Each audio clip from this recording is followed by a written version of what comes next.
The Pastoral Care Committee is made up of members from the church who work together with Amelie to support parishioners during different phases in life where they may need help from others.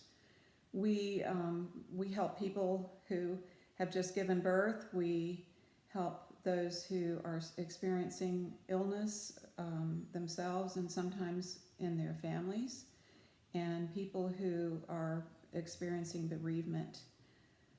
Typically, we organize meal trains. We prepare meals and deliver them. We write cards and notes, and we make phone calls. Also, we send flowers, and sometimes we assist with errands and even transportation if need be. Basically, this committee just does all that we can do to help people out when they are in a time of need. And we're organized according to a monthly schedule where each one of us takes a month where we're responsible that month for communicating with Amelie and finding out who needs any kind of help. And she calls if it's an emergency, and then we take over. And so it's nice. And sometimes if it's not the month that a person is responsible for, they still would like to prepare a meal or send a card or a letter. That's absolutely fine, and we help each other out with that. So new members are most welcome to join the Pastoral Care Committee, and old members too. And it really is, it's a very gratifying experience, and I think a very important committee. Please feel free to call me or email me. My name is Rita Driscoll, and I'm the liaison for the vestry for pastoral care. And I also am co-chairing that committee with Barbara Baylor. So you can contact either one of us if you have any questions at all, or if you feel like you'd like to volunteer to be a part of the committee. Thank you. Hi, I'm Susan White, and I'm on the vestry, and one of my responsibilities is the Newcomers Ministry. Until March of this year, our normal procedure was for ushers to welcome all newcomers and visitors each Sunday and offer them an opportunity to give the greeter contact information when exiting the church after service. We entered that information into our database. Amelie followed up with an email to the visitor, and I sent out a welcoming email with newcomer notes. By March of this year, we had a list of about 12 or so names. Our current YouTube worship does not allow for learning who our attendees are, but in spite of that limitation, we have 11 of 14 individuals and couples who found us and continue to attend worship and activities or meet with Amelie to learn more about us and are part of our St. John's community. The COVID-19 virus hasn't stopped the Holy Spirit from welcoming our newcomers, and for that we are truly thankful. Amelie and I will review the newcomers database periodically and touch base as indicated. As an update to the 2019 newcomers list, last year 58 individuals or couples visited us. This week, August 26th, Amelie and I met to update. Of the 58 units, we know of one death, one person who moved, and we have 4 we are not sure of.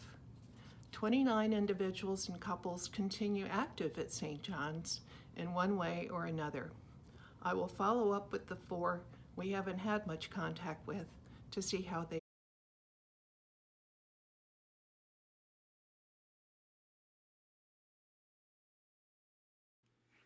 Hey, my name is Mike Broda, and I am the vestry member liaison to our young adults ministry, and that is coordinated by my wife, Liz, and we have been trying to find ways to socially distance but still have fun and spend a little time together during this time.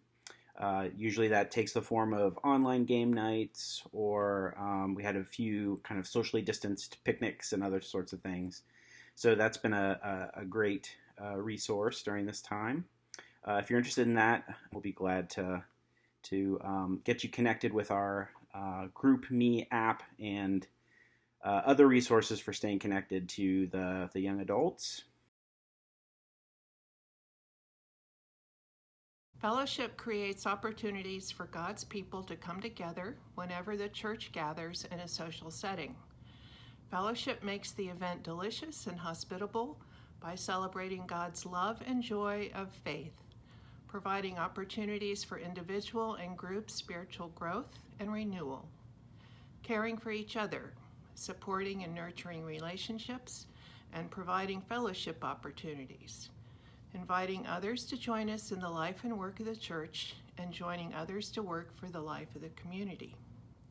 During normal times, our ministry of hospitality was alive and well.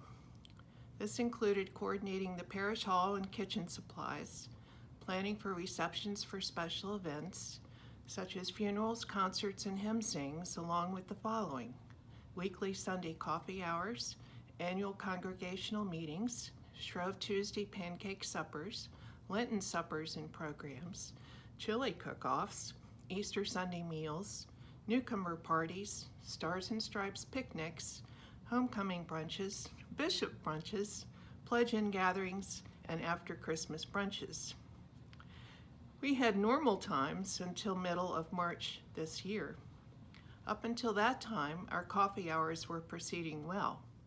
Ad hoc Team 1 added a few members. Ad hoc Team changed its name to Holy Grounds. We were able to bring off a wonderful wedding reception in January for the Brown and Giannini wedding. We had an Epiphany reception, a chili cook-off, and a pancake supper. We even started Lenten dinners. We had 2 of them, but then COVID-19 came. The kitchen refrigerator got cleaned out, all the linens got washed, and then the kitchen and the parish hall went empty. We wait for the time that we can reunite. We must abide, however, by diocesan guidelines until then. When the time comes, we will pick back up with the existing 2020 schedule. We will tweak this year's schedule for use for next year. If you are new to us or wanting to help in this ministry, contact me, Susan White. I would love to talk with you further.